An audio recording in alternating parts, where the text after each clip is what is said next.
Hello and welcome to this review of George Dickel Sour Mash Whiskey, their Superior 12 recipe, commonly known as George Dickel 12.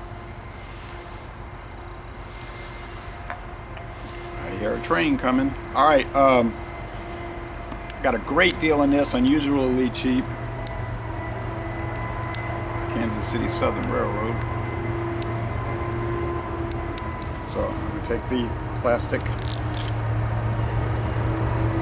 neck label off.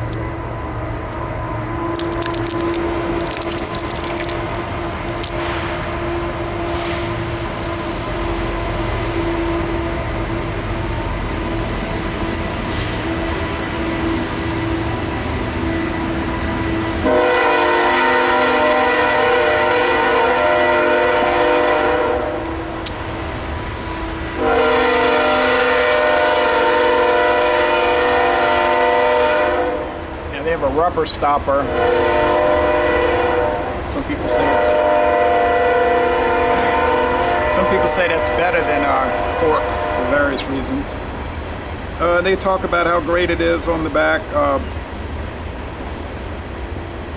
It's aged between 7 and 9 years. I heard a spokesperson for Dickel saying that, so no, that's true. Between 7 to 9 years, no official age statement, but 7 to 9 years. 90 proof. They believe in chill filtering. In fact, they were one of the pioneers of it back in the 1870s, so they trumpet that. Charcoal mellowing.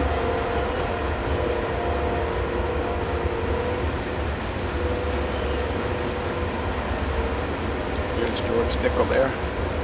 Now, Cascade Hollow is the distillery in Tullahoma, Tennessee. It's actually a newer one that was built in the 1960s, replacing obviously the old one. Anyway,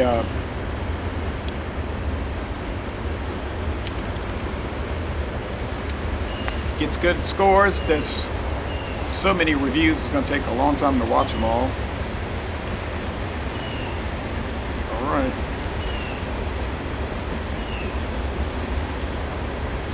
Now it says produced by Cascade Hollow Distilling, Norwalk, Connecticut. Well, that's their headquarters. That's the Diageo USA headquarters. So, but it's a Tennessee product.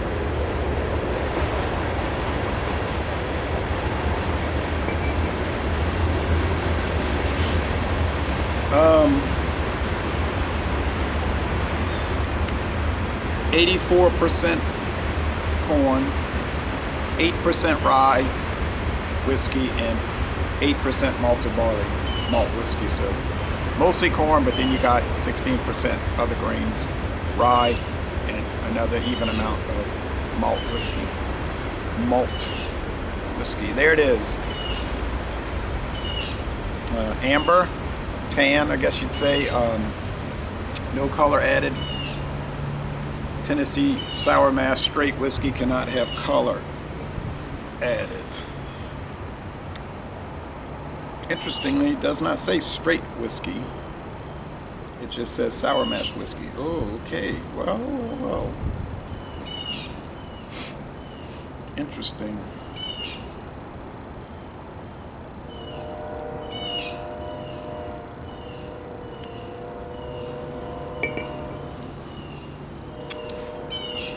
So if it's not straight whiskey, it could be aged in used barrels.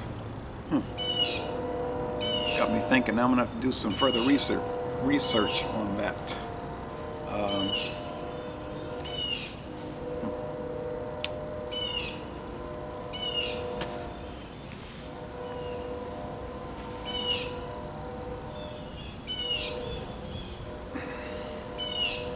Now I bought this at Walmart. They had a closeout sale, $12.50 for the bottle. They had the Dickel rye, which is also not listed as straight rye on the label. Dickel rye, $12.50, and this $12.50. A great deal. Never find it for such a cheap price. So I bought it, and then my friend David came into town, and he had to go get that rye also for that extraordinary price. All right, let's check it out.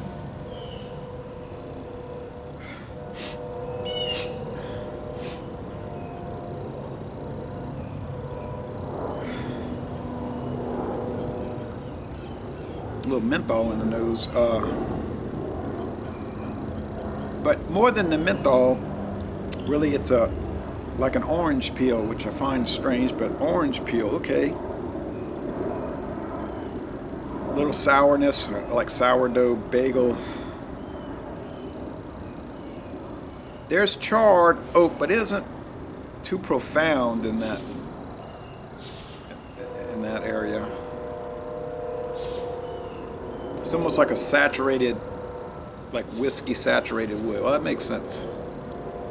Being aged up to 9 years, no lower than 7. Smells like an old barrel house, really. When you go in those, they smell like this. This smells like that.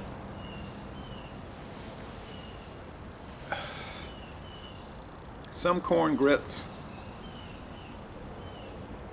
And maybe some flower nectar. Okay, very nice, very nice. I plan to put this into mini taste challenges with other Tennessee whiskeys and bourbons. Tennessee whiskey being a type of bourbon made in Tennessee. Okay.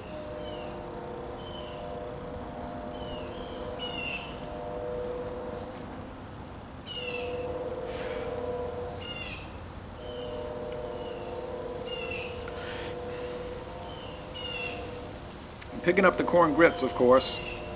84% corn. There's a char. At first, it was no char. I said, or hardly any char. Now that charred oak's coming into play, the white oak. Oh, okay. Now I was watching this video tour of the distillery, and then they had a tasting after, and the representative, she was talking about George Dickel number 8. She said we age it in new charred oak barrels for between 5 and 7 years. So number 8, new charred oak. And then I was paying attention to get the age on this one, but I don't recall whether she said yes or no on the new charred oak for this. So I'm going to do some research. It got me perplexed now. Just sorry about that, but I didn't know.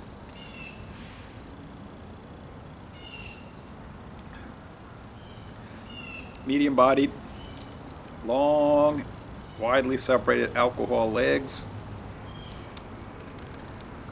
A moderate to long finish. Not what you would call a long finish, but moderate to long.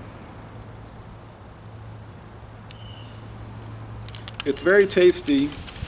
90 proof. Now Jack Daniel's is 80. Used to be 90. Up until at least 2006, Jack Daniel's was 86 proof. I know that because I was looking at a poster, promotional poster from 2006, and it said 86 proof. Then somewhere along the line in the last 14 years, they dropped it to 80, which confuses me also. But they kept this at 90, so you get a more robust body.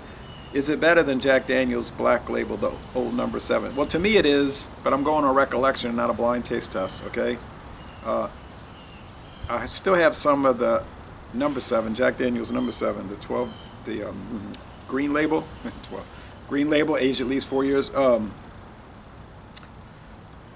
I think I'll be able to tell them apart in a snap just based on the proof. You could pick up 90 versus 80 pretty fast. Now, which one's going to taste better? I think this, because that Jack Daniel's is going to have that strong. It's just so strong corn grits.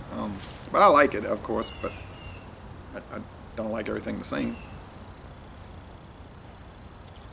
So I'm gonna go watch all the video reviews for this. It's gonna take a long time. How would I score this? It's intriguing. It's interesting. Don't expect to get a deal like I got, because you're not going to. I didn't expect to get it. I was glad I did. Those bottles didn't last very long at that price.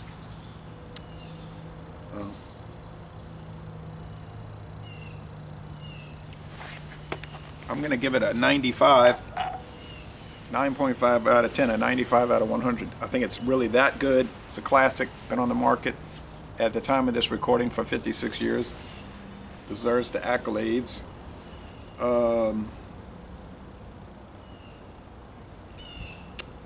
Central Tennessee, let's see. No flavor notes here. Sometimes they'll put that on the bottle, but I like to see sometimes. I like to see if what I'm tasting matches up. Usually doesn't, because they'll have many more descriptors than I can possibly detect. But anyway, it's going to be an exciting adventure with this one. I think it's going to do very well in the taste challenges. Don't know how many it's going to win, but it's certainly going to win a good number of them. Time will tell. So, Les Le Bon Temps Relais, a fabulous product from a very famous Tennessee whiskey company, Dickel. And I'm going to end this review by saying, y'all come on down to southeastern Louisiana.